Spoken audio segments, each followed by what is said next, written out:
नमस्कार। ब्रेक के बाद फिर स्वागत है आपका अनादि टीवी पर। और अब बात करेंगे छत्तीसगढ़ की। छत्तीसगढ़ में 11 सीटें हैं और 11 सीटों पर ही बीजेपी को बढ़त है।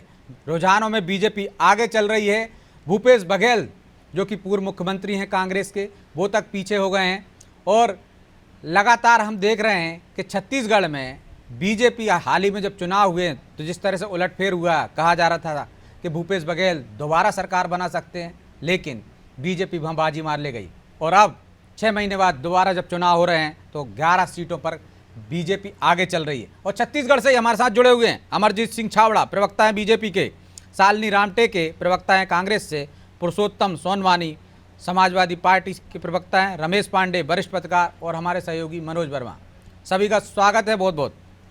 तो छाबड़ा जी, रुझानों में आगे चल रहे हैं आप, बधाई हो आपको। अब ये बरकरार रहता है या नहीं, ये तो बाद में पता चलेगा। फिलहाल तो मुस्कुरा सकते हैं आप। बिल्कुल, आप भी मुस्कुराइए और पूरे प्रदेश की जनता के लिए मुस्कुराहट का अवसर है, क्योंकि हमने जो प्रारंभ में ही कहा था और जो 2 सीटों पर भी हम पीछे दिख रहे हैं उसमें भी हम आगे आएंगे। आप देखेंगे हम 11 की 11 सीटें छत्तीसगढ़ में जीतने वाले हैं। और लगातार जो एग्जिट पोल भी बताया गया, तो उस एग्जिट पोल में भी जो आंकड़े दिए गए थे उस आंकड़ों को भी हमने छूने का प्रयास किया। तो निश्चित ही छत्तीसगढ़ की प्रदेशवासियों के लिए एक बहुत बड़ी खुशखबरी है। और इस प्रदेश से हम 11 सीटें जीतकर देश में नरेंद्र मोदी जी की सरकार बनाने में, तीसरी बार सरकार बनाने में सहायक होंगे। कौन सी 2 सीटों पे पीछे हैं? हमारे पास तो जो अपडेट है उसमें तो आप 11 पे आगे हो गए। मुझे जो दिख रहा था एक दूसरे चैनल में, मैंने उसमें देखा था। चलिए, धन्यवाद देता हूं आपके चैनल के माध्यम से कि आपके चैनल के माध्यम से पूरी 11 की 11 सीटें छत्तीसगढ़ में भारतीय जनता पार्टी की आ रही है। और कांग्रेस के लिए एक चिंता का विषय है, क्योंकि उन्होंने पिछले 5 वर्षों में जो कुशासन इस प्रदेश में किया था, इस राज्य में किया था, आज उसका प्रतिफल यहां देखने मिल रहा है। जिस तरह से प्रदेश में 5 माह पूर्व चुनाव हुए थे, तो विधानसभा चुनाव में जिस तरह से कांग्रेस की विदाई हो गई थी, उसके बावजूद भी जो घिसे हुए चेहरे थे, पिटे हुए चेहरे थे, उनको दोबारा कांग्रेस ने लोकसभा चुनाव में उतारा था। और आप देखेंगे स्वयं पूर्व मुख्यमंत्री भूपेश बघेल जी एक बड़ी हार की ओर बढ़ रहे हैं। इसके अलावा इनके बड़े दिग्गज नेता थे, इनके गृह मंत्री थे राज्य के ताम्रध्वज साहू जी, वह भी चुनाव हारे। शिव कुमार डहरिया चुनाव हारे। चरणदास महंत जी की पत्नी ज्योत्सना महंत जी भी चुनाव हार रही। इस तरह से देखेंगे तो लगातार जितने इनके चेहरे थे, जो स्टार चेहरे कांग्रेस के कहलाते थे और जो विधानसभा चुनाव में हार चुके थे, वो इस बार लोकसभा चुनाव भी हार रहे। छत्तीसगढ़ के लिए बहुत बड़ी खुशखबरी की बात है। हम लीड की ओर देख रहे हैं कि हमारे प्रत्याशियों को कितनी लीड मिलेगी, और ज्यादा से ज्यादा लीड की ओर हमारे प्रत्याशी देख रहे हैं। आप देखेंगे कि रायपुर में बृजमोहन अग्रवाल जी एक बहुत बड़ी लीड की ओर बढ़ रहे हैं। और पूरे प्रदेश में इस बात के लिए को लेकर लोगों की निगाहें लगी हुई है। ये प्रारंभिक रुझान है। रुझानों में तो हमने देखा है कि प्रधानमंत्री नरेंद्र मोदी भी पीछे हो गए तभी बीच में। नहीं, एग्जिट पोल जो आप लोगों ने बताया था, मैं उस एग्जिट पोल और अभी जो प्रारंभिक है उस पर बता रहा हूं। लेकिन निश्चित ही मैं इंतजार करूंगा पूरे अंतिम समय तक का। 2 बजे तक तो बहुत सारी स्थिति क्लियर हो जाएगी। लेकिन अभी जो खुशी का पल है, उस खुशी के पल को भी एंजॉय करने दीजिए। और आपके माध्यम से मैं प्रदेश की जनता को भी कहता हूं कि खुशियों का पल है। और आप देखेंगे कि हम 11 की 11 सीटें निश्चित ही दोपहर 2 बजे तक जो रुझान एक लगभग स्थिति क्लियर होने की आएगी, उसमें 2 बजे तक जो स्थिति आएगी उसमें हम 11 की 11 सीटें जीतने की ओर दिखेंगे। तो शालिनी जी, वो कह रहे हैं 11-11 सीटें जीतेंगे हम। शायद आपने उम्मीदवारों के चयन में गड़बड़ी कर दी, उनका कहना है। चुके हुए चेहरे उतार दिए। नहीं नहीं, ऐसा कुछ भी नहीं है ब्रिजेश जी। जहां तक मैं अभी न्यूज देख रही थी, कांकेर, बस्तर और उसी तरह सरगुजा में, राजनांदगांव में तो मेरे को कांग्रेस की सीटें आगे नजर आई हैं। अब आप कौन सी सीटों की बात कर रहे हैं वो मुझे नहीं पता, लेकिन मैं भी अभी तक नजर बनाए रखी थी तो टीवी स्क्रीन पर, तो मेरे को तो कांग्रेस की सीटें ही सबसे आगे नजर आई। बोल रही होंगी नहीं शालिनी जी, आगे पीछे होता जाता है शुरुआत में कि कभी जी, आप आगे कभी पीछे। हमारे तो संवाददाता वहां मौजूद है, हर समय का अभी अपडेट दे रहे हैं। अमरजीत भैया जी को वही बोलना चाहूंगी, ये तो सिर्फ रुझान है। अभी तो 2 बजे तक का समय है, 2-2:30 बजे तक तो सारी चीजें क्लियर हो जाएंगी। तो देखते हैं क्या होता है। बाकी लेकिन कितनी सीटें जीत रहे हैं आप 11 में से? अब मैं प्रवक्ता हूँ, भविष्यवक्ता तो नहीं हूँ ब्रिजेश जी। मैं कैसे कह दूं कि इतनी एग्जैक्ट सीटें हम आपके बड़े नेता भी जीतेंगे। आजकल कहने लगे ना 295 प्लस जा रहे हैं हम, तो हो सकता है ऐसा कुछ दावा आप भी कर दें। अब हमने उन्होंने तो बीजेपी नहीं की कहा, तरह पहले कह रहे थे 400 पार तो भविष्यवक्ता नहीं नहीं कहा है। है। अब हम तो तो आप ये लोगों ने भी कहेंगे ना, सर्वे करा है ना, जो आपके पार्टी के राष्ट्रीय अध्यक्ष ने दावा किया है कि हमारी जो रिपोर्ट है उसके अनुसार, तो उसमें छत्तीसगढ़ भी शामिल होंगी कि छत्तीसगढ़ को निकाल कर उन्होंने रिपोर्ट बनाई है। नहीं नहीं, ऐसा कुछ नहीं है ब्रिजेश जी, आप एक तरफा बातें मत कीजिए। मैं आपको एक बता तरफा देती कहाँ, हूँ मैं तो सर्वे। पूछ रहा हूँ देखिए आपसे भाई, आपने कहा आपकी पार्टी ने सर्वे देखिए किया है। बीजेपी ने कहा 400 तो फिर कांग्रेस वालों ने सर्वे कराया 295, तो ठीक है ना, 50-50 हो जा रहा है। अब जनता जनार्दन है भाई, जनता हम्म जिसको सराहेगी ताज पहनाएगी, नहीं तो फिर जमीन पे उतार देगी। तो जनता जनार्दन है पांडे जी, किसको सिर पे चढ़ाएगी और किसको जमीन पे उतार देगी ये तो 2 बजे तक क्लियर हो ही जाएगा। लेकिन आपको क्या लगता है छत्तीसगढ़ में कांग्रेस ने देखिए, कोई चूक कर दी? पहले तो मैं छाबड़ा जी को बहुत बहुत बधाई दूंगा कि धन्यवाद धन्यवाद सब। भारतीय जनता पार्टी के कार्यकर्ताओं की जो मेहनत थी वो सामने नजर आ रही है। और तो मैं शालिनी जी को भी बधाई ही दूंगा कि कांग्रेस ने काफी विषम परिस्थितियों के बावजूद भी काफी मजबूती से चुनाव लड़ा। इसके लिए कांग्रेस के कार्यकर्ता भी बधाई के पात्र हैं। अभी जो आपने कहा कि ब्रजेश जी की कांग्रेस के राष्ट्रीय अध्यक्ष ने 295 सीटें अनाउंस कर दिया कि हम जीत रहे हैं सर्वे में, उसके पीछे एक बहुत बड़ा कारण था। उस कारण की ओर नजर डालने की आप कोशिश करें। अगर कांग्रेस के अध्यक्ष ने ये अनाउंस न किया होता तो शायद आज काउंटिंग कराने के लिए उनके कार्यकर्ता मतगणना केंद्रों तक न जाते। ये कार्यकर्ताओं को एक उत्साहित बड़ी करने खबर आ के रही लिए पांडे जी, उन्होंने कुछ सेकंड के लिए मैं आपको रोक रहा हूं। गुना से बड़ी खबर आ रही है, बीजेपी के ज्योतिरादित्य सिंधिया केंद्रीय मंत्री थे, 52,799 वोटों से आगे चल रहे हैं। सिंधिया आगे चल रहे हैं, कांग्रेस के राव यशवंत सिंह यादव पीछे हो गए हैं। यशवंत सिंह यादव पीछे हो गए हैं। ज्योतिरादित्य सिंधिया 52,799 वोटों से आगे चल रहे हैं, बड़ी लीड है। जी पांडे जी, आप अपनी बात पूरी कर सकते हैं। तो मैं ये कह रहा था कि पूरे चुनाव में जिस तरह से प्रधानमंत्री नरेंद्र मोदी, अमित शाह, जेपी नड्डा और भारतीय जनता पार्टी के और बड़े नेताओं ने जिस तरह से जूझ करके मेहनत किया, उससे शुरुआती दौर में ही ये लग रहा था कि कांग्रेस बहुत पीछे हो जाएगी। वैसे भी कांग्रेस का जो रेटिंग है चुनाव जीतने का, तो वो 10% से 11% के आसपास है। अगर आप पूरे चुनाव में देखें तो कांग्रेस लगभग मेरे ख्याल से 300 से ज्यादा सीटों पर कांग्रेस खुद चुनाव नहीं लड़ रही है। तो कांग्रेस का जो रेटिंग के हिसाब से अगर इनकी सीटें निकल के आना चाहिए तो 30 या 32 सीटें टोटल इनकी मेरे ख्याल से निकल करके सामने आएंगी, जिस पर ये जीत सकते हैं। बाकी सीटों पर इनके जीतने की कोई उम्मीद नहीं है। कांग्रेस के बड़े नेताओं ने उतनी मेहनत भी नहीं किया था और मेरे ख्याल से इनके पास कोई ऐसे बड़े मुद्दे नहीं थे जिस मुद्दे को लेकर के वो पब्लिक के बीच जाते और पब्लिक को अट्रैक्ट करते। पब्लिक को इन्होंने अट्रैक्ट करने के लिए कुछ छोटी मोटी लुभावनी योजनाएं जरूर लाने की कोशिश की, लेकिन उसका कहीं कोई असर नहीं दिखा।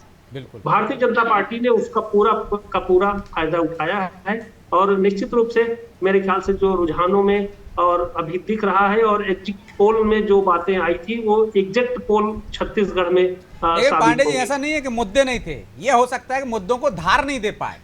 तमाम तरह के मुद्दे थे, लेकिन कांग्रेस उनको शालिनी जी वैसे उठा नहीं पाई। इसका जवाब लूंगा, लेकिन एक बड़ी खबर आ रही है मध्य प्रदेश के शहडोल से। लोकसभा में बीजेपी प्रत्याशी आगे हैं।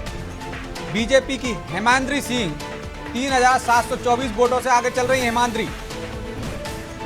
कांग्रेस के मुंदेलाल मार्को पीछे चल रहे हैं। साथ में छिंदवाड़ा से भी बड़ी खबर आ रही, नकुलनाथ पीछे हो गए, 14,778 वोट से पीछे चल रहे हैं नकुलनाथ। विवेक बंटी साहू आगे चल रहे हैं। छिंदवाड़ा से भी बड़ी खबर आ रही है।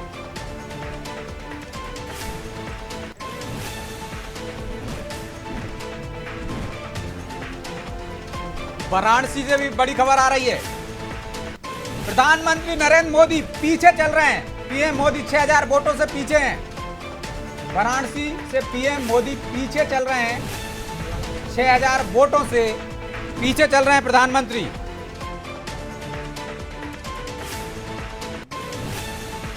सबसे बड़ी खबर, प्रधानमंत्री नरेंद्र मोदी पीछे चल रहे हैं,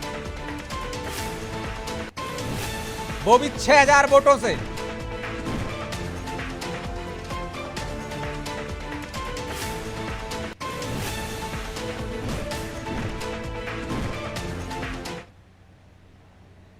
तो तो ये प्रारंभिक रुझान है मनोज जी। प्रधानमंत्री नरेंद्र मोदी भी पीछे हो गए हैं, नकुलनाथ बहुत ज़्यादा पीछे हैं 14,778 वोटों से। एक छोटा सा कमेंट फिर मैं शालिनी जी के पास जाऊंगा। वैसे देखिए ब्रजेश, जो अभी साथी जो कांग्रेस बीजेपी प्रवक्ता पांडे जी ने कहा शुरुआती रुझान है। अभी छत्तीसगढ़ में आप देखिए कि फिर से भूपेश बघेल आगे हो गए, कोरबा में ज्योत्सना महंत आगे हो गई हैं जो अभी तक पीछे चल रही थी। तो मुझे लग रहा है कि जब तक 4-5 राउंड या निर्णायक बढ़त ऐसी ना हो जाए, क्योंकि अभी जो बढ़त चल रही, जैसे दिग्विजय सिंह का हमने पहले बताया था, वो अकेले ब्यावरा विधानसभा क्षेत्र 8 में से वहाँ से उनको केवल बढ़त मिली थी, बाकी जगह वो पीछे चल रहे थे। और अब देखिए छिंदवाड़ा की हम बात कर रहे हैं, ऐसे ही अभी हम देख रहे थे भूपेश बघेल पीछे चल रहे थे, अब वो फिर आगे हो गए। ज्योत्सना महंत का वहाँ कांटे का मुकाबला चल रहा है, वो फिर से आगे हो गई। तो मुझे लगता है जैसे प्रधानमंत्री नरेंद्र मोदी, जिनके बारे में तो कोई खुद विपक्ष के लोग, अजय राय भी नहीं कह रहे होंगे कि मैं चुनाव जीतूंगा ना, अखिलेश ने कहा था, वो भी कह रहे थे कि अगर हमारा गठबंधन उत्तर प्रदेश में 79 सीटें जीतेगा, यानी 80 का दावा वो भी नहीं कर रहे थे, वो हार ही मान रहे थे। अगर उस पर शुरुआती रुझान के पहले राउंड में प्रधानमंत्री नरेंद्र मोदी 6,000 वोट से पीछे हैं, तो आप इससे अंदाज लगा लीजिए कि ये परिणाम अभी कितना उलटफेर होने वाले हैं। लेकिन इतना तय है कि कम से कम अभी अब से जो 1 घंटा होगा वो मुझे लगता है निर्णायक होगा, क्योंकि जब से 5 से 6 राउंड की वोटिंग काउंटिंग के नतीजे आ चुके होंगे और तब ये लग पाया। क्योंकि कई बार होता है कि किसी एक हिस्से की, कि वो किसी पार्टी का गढ़ होता है, वहाँ की जब पेटियाँ निकलती है, वहाँ का जब ईवीएम खुलती है, तो वो एक अलग रुझान नज़र आता है। जब दूसरे इलाके में शुरू होती है तो उसका दूसरा रुझान हो जाता है। आप रायबरेली में देख लीजिए, आप अमेठी में देख लीजिए, स्मृति ईरानी। चलिए बड़ी खबर आ गई है अमेठी से, बड़ी खबर आई है अमेठी से। कांग्रेस प्रत्याशी किशोरीलाल शर्मा आगे चल रहे हैं, बीजेपी प्रत्याशी स्मृति ईरानी पीछे चल रही हैं। बसपा के नन्हे सिंह को मिले हैं 604 वोट अमेठी में। अमेठी में स्मृति ईरानी पीछे हो गई हैं।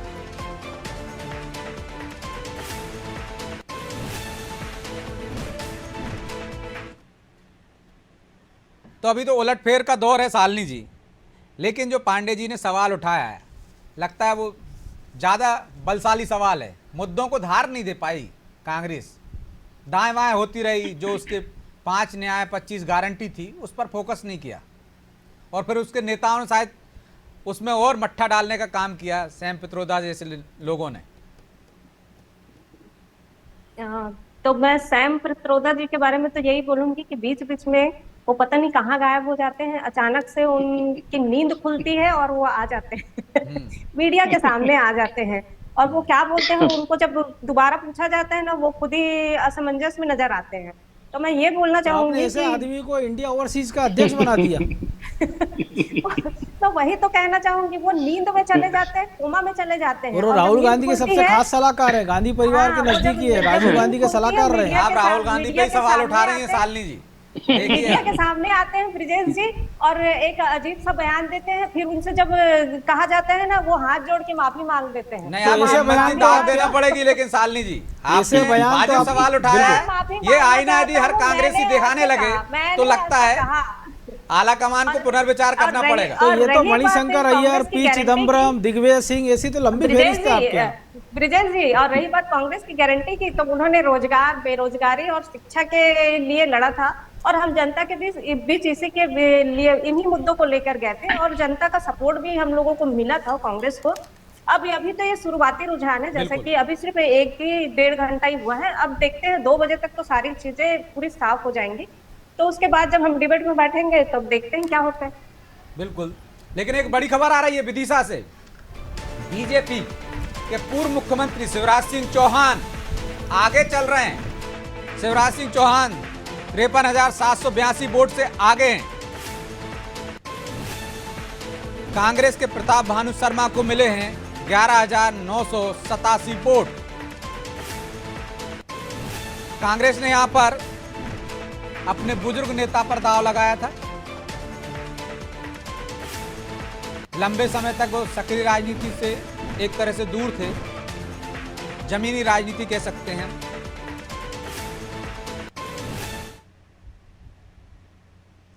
तो पांडे जी, उस लीड को तो कम से कम जिससे दी हम शिवराज सिंह चौहान की लीड माने या ज्योतिरादित्य सिंधिया की लीड माने, इस तरह की तो एक तरह से रुझान पक्के ही हो गए हैं कि इनकी जीत लगभग तय है कि 53,000, 58,000 इस तरह की लीड है।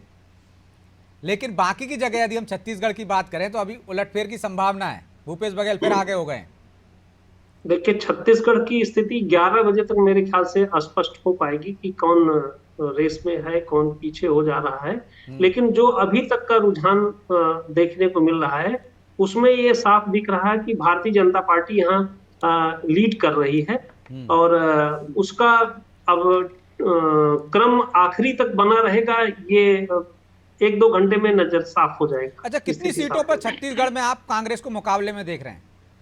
देखिए, कांग्रेस यहाँ मेरे ख्याल से 1-2 सीटों पर मेरी ख्याल से अच्छी खासी टक्कर में कांटे की लड़ाई रही, जिसमें कोरबा की भी सीट है जिसमें बहुत अच्छे ढंग से चुनाव लड़ा गया था।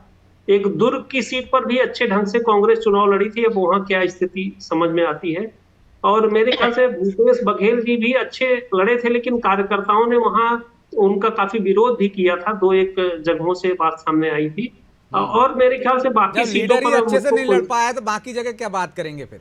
जी, बाकी जगहों पे मेरे ख्याल से बहुत अच्छे ढंग से लड़ नहीं पाए। तो शालिनी जी मुख्यमंत्री थे आपके, लीडर थे आपके छत्तीसगढ़ में, उन्हीं का विरोध उत्तर प्रदेश में बड़ी जिम्मेदारी मिली है। हाँ, रायबरेली और अमेठी की। इससे पहले भी बड़ी जिम्मेदारी मिलती रही है उनको।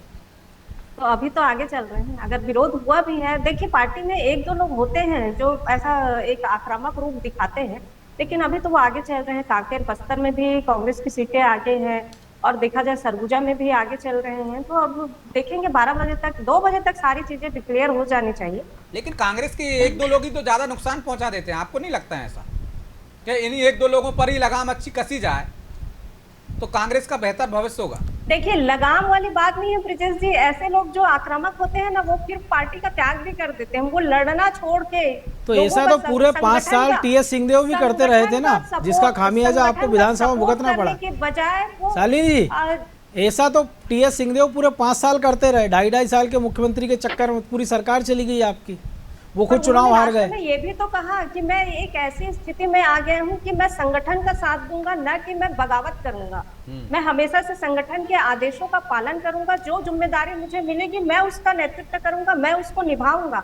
उन्होंने ये नहीं कहा कि मैं बगावत करूंगा या फिर चुनाव, उन्होंने एक समय ये कहा था कि मैं चुनाव नहीं लड़ूंगा, ये युवाओं के हाथों में सौंप देना चाहिए। फिर उन्होंने कहा था कि पार्टी एक ऐसे मोड़ पर आ गई है जहां मुझे संगठन का नेतृत्व करना है, और वो सपोर्ट करते आए हैं। और उन्होंने जितने अच्छे से प्रचार प्रसार किया है, मेरे ख्याल से मुझे लेकिन आपको लग रहा अगर ऐसा किया हुआ था तो पूरे सरगुजा में कांग्रेस साफ नहीं होती?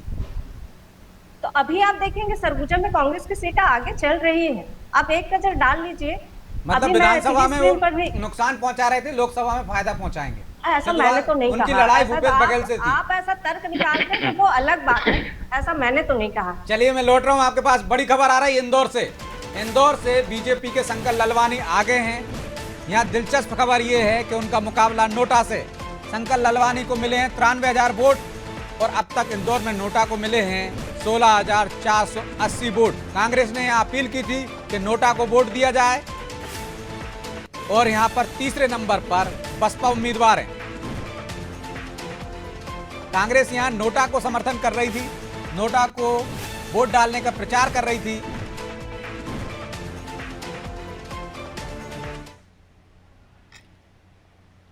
तो छावड़ा जी, अभी तो शुरुआती है, जो पांडे जी कह रहे हैं कोरबा, दुर्ग और भूपेश बघेल ये टक्कर देते चल रहे हैं। यदि पांडे जी की बात माने, इन 3 सीटों पर कांग्रेस आगे चलती है या जीतती है तो ये 6 महीने की सरकार के कार्यकाल पर सवाल उठेंगे। हालांकि आप इसको खारिज कर सकते हो कि अभी तो शुरुआती रुझान है, अनुमान पे सवाल है। ये शब्द कहा यदि, आपकी आवाज नहीं आ रही। यदि जी, आवाज आ रही मेरी? आपके पास लगता है फोन आ रहा है, इस वजह से डिस्टरबेंस आ रहा है। ठीक है मनोज जी, क्या आपको भी लगता है कि छत्तीसगढ़ में और मध्य प्रदेश में, देखिए हैं तो दोनों ही एक राज्य थे, अलग अलग है, दोनों ही भाई हैं, तो क्या लगता है यहाँ परिस्थितियाँ कैसी हैं बीजेपी के लिए और कांग्रेस के लिए? देखिए, परिस्थितियाँ जो मध्य प्रदेश में कांग्रेस की, वही छत्तीसगढ़ में कांग्रेस की है। जिन परिस्थितियों में कांग्रेस मध्य प्रदेश में जूझती रही, पूरे शुरुआत में हमने देखा कमलनाथ वर्सेस सिंधिया, वो स्थिति हमने छत्तीसगढ़ में देखी भूपेश बघेल वर्सेस टीएस सिंहदेव। जो परिस्थिति हमने देखी, बीजेपी ने बड़े नेताओं को यहाँ विधानसभा चुनाव में उतारा, वही हमने छत्तीसगढ़ में देखा कि चाहे वो रमन सिंह हो, उनको लोकसभा अध्यक्ष बना दिया, मध्य प्रदेश में नरेंद्र सिंह तोमर को। यहाँ के जो बड़े नेता जो शिवराज सिंह चौहान है, बाकी लोग, उनको लोकसभा का चुनाव लड़ा के दिल्ली भेजने की तैयारी हो रही है। कमोबेश यही छत्तीसगढ़ में रायपुर से चुनाव लड़ाकर अग्रवाल जी को, ब्रजमोहन अग्रवाल जी को तैयारी हो रही है। तो परिस्थितियाँ ऐसी है, लेकिन दिक्कत जो वहाँ है छत्तीसगढ़ में कांग्रेस के सामने, वही मध्य प्रदेश में कि एकजुटता का अभाव है। जो कार्यकर्ता, उसमें किलर इंस्टिंक्ट नहीं दिख रहा। क्योंकि आप देख लीजिए, पिछले विधानसभा में जब कांग्रेस की सरकार बनी थी, जब लोकसभा के चुनाव के नतीजे आए तो बिल्कुल विपरीत आए थे। 9 सीटें बीजेपी जीती थी, 2 कांग्रेस जीती थी। यही मध्य प्रदेश में रहा था कि बीजेपी चुनाव हारी थी, कांग्रेस की सरकार बनी थी, लेकिन अगली जब लोकसभा का चुनाव हुआ तो ज्योतिरादित्य सिंधिया खुद 1 लाख वोट से चुनाव हार चुके थे। तो ये सारी चीज़ें बता रही है कि जो अध्यक्ष हैं, उनके नेतृत्व में पार्टी उतनी एकजुटता से चुनाव नहीं लड़ पा रही है जितनी एकजुटता से उसको चुनाव लड़ना चाहिए था। दूसरा, कार्यकर्ताओं को जैसा मोटिवेट करना चाहिए था, वो नहीं कर पाए। जो पांडे जी ने कहा था शुरुआत में कि वो एक टारगेट भी इसलिए दे रहे हैं कि कहीं ऐसा ना हो कि कई सारे बूथ पे कार्यकर्ता काउंटिंग में ना पहुँचे। लेकिन हमने वोटिंग के दिन भी देखा है इसी मध्य प्रदेश में, इसी भोपाल में, कि कांग्रेस के कार्यकर्ता वोटिंग के दिन बूथों पर नहीं दिखाई दिए। कमोबेश यही स्थिति छत्तीसगढ़ में दिखाई दी है। तो सबसे बड़ी बात है कि जब तक आपके लीडरशिप ऐसी नहीं होगी, आप बताइए छत्तीसगढ़ में बीजेपी के तमाम सारे बड़े नेताओं से आपकी हमारी बात हुई, पांडे जी भी गवाह होंगे, कि कोई मानकर नहीं चल रहा था कि वहाँ पे बीजेपी की सरकार बनेगी। 5 साल बात करते रहे हैं, तो लीडरशिप के मामले में तो ऐसा लग रहा था कि बीजेपी शून्य है। भूपेश बघेल लीड कर रहे थे कांग्रेस को, और बेहतर माहौल ऐसा लग रहा था कि कांग्रेस वहाँ पे डबल से सरकार बना पाएगी। देखिए, मोटिवेट करने की बात मैंने बताया ना कि कई सारे, हाँ जी पांडे, आ रहा हूँ मैं आपके पास। कई सारे नेता बीजेपी के मान के चल रहे थे कि वो चुनाव नहीं जीत रही कांग्रेस, वहाँ बीजेपी, माफ कीजिए, अकेले अमित शाह ऐसे थे जो बीजेपी नेताओं से कहते थे कि आप अपना चुनाव की तैयारी करिए, पार्टी चुनाव जीत रही है। राजस्थान में आप देखिए, ऐसा नहीं कि वहाँ पे बहुत अच्छा काम नहीं किया अशोक गहलोत ने, लेकिन 5 साल सचिन पायलट और उनका यही झगड़ा चला जो मध्य प्रदेश में हमने देखा सिंधिया कमलनाथ का, जो छत्तीसगढ़ में देखा हमने TS सिंहदेव का और भूपेश बघेल। उसके पहले आसाम में आप देखिए कि गोगोई साहब का देखिए, और हेमंत बिस्वा शर्मा का, कि हेमंत बिस्वा शर्मा को छोड़ना पड़ा पूरा नॉर्थ ईस्ट। पंजाब जैसा राज्य तो हमने देखा किस तरह से झगड़े में गंवा दिया, तस्तरी में आम आदमी पार्टी को सौंप दिया। पांडे जी कुछ कह रहे थे आप? जी, मैं मनोज भाई जो बात कर रहे हैं उससे सहमत हूँ। जो विधानसभा की अगर आप बात करें तो जो दिख रहा था, लोग कह रहे थे कि कांग्रेस जीत रही, कांग्रेस सत्ता में आ रही है, लेकिन छत्तीसगढ़ का जो भी समझदार आदमी था वो ये समझ रहा था कि कांग्रेस आने वाली नहीं है। इसलिए कांग्रेस अंदरूनी अंतर कलह में बहुत ज्यादा जूझ रही थी। आपको एक छोटी सी घटना याद दिलाऊंगा। पार्टी के कई विधायकों ने इस बात पर भी सवाल उठाए कि जो सर्वे के रिपोर्ट्स आ रही थी, भूपेश बघेल ने उसको हाईजैक कर रखा था। ये मुद्दा कांग्रेस के आला कमान तक गया था, और कांग्रेस विधायकों ने यह भी आवाज उठाई थी कि जो सर्वे कराया गया वो पूरी तरह से फर्जी था। वो कई विधायकों का टिकट काटने के लिए भूपेश बघेल ने ऐसा एक प्रायोजित सर्वे करा दिया था। ये बातें भी सामने आई थी, और कांग्रेस के 22 विधायकों का टिकट भी काट दिया गया।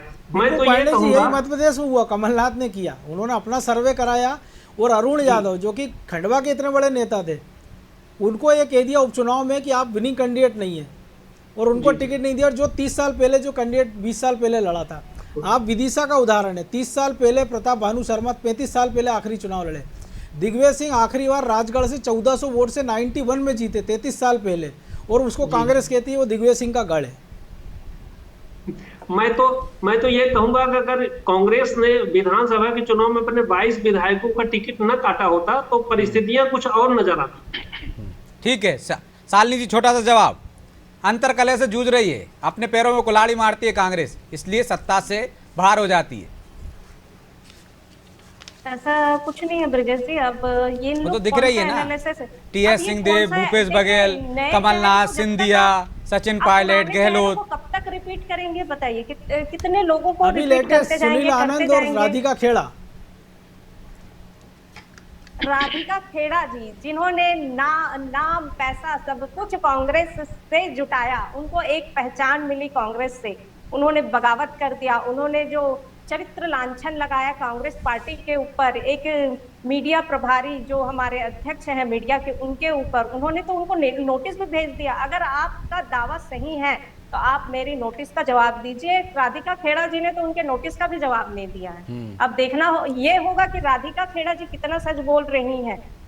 मैं तो यही बोलूंगी कि अगर नाम आप कमाते हैं किसी एक पार्टी से तो उस पार्टी के साथ आप बने रहिए। तो ऐसा क्यों करते हैं आपकी पार्टी के लोग, ऐसा क्यों करते हैं शालिनी वो जी? सच थी, अगर इसमें भी कहीं बीजेपी का हाथ दिख रहा है क्या आपको? रहकर वो पार्टी के साथ रहकर लड़ती। जी हाँ, मैं आपको बताती हूँ, उनकी माता जी एक कंपनी चला रही हैं उनके ऊपर, उस कंपनी के ऊपर करोड़ों का जो है लॉस हुआ है।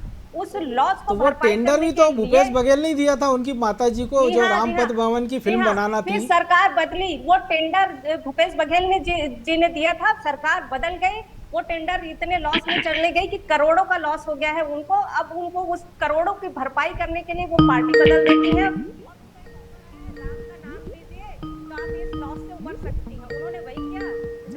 चलिए, माफी चाहता हूं, समय की बाध्यता है इसलिए चर्चा को यहीं विराम देंगे। एक छोटे से ब्रेक के बाद फिर हाजिर होते हैं ताज़ा रुझानों के साथ, अपडेट के साथ। तब तक के लिए मुझे दीजिए इजाज़त और आप देखते रहिए आनादि टीवी। नमस्कार।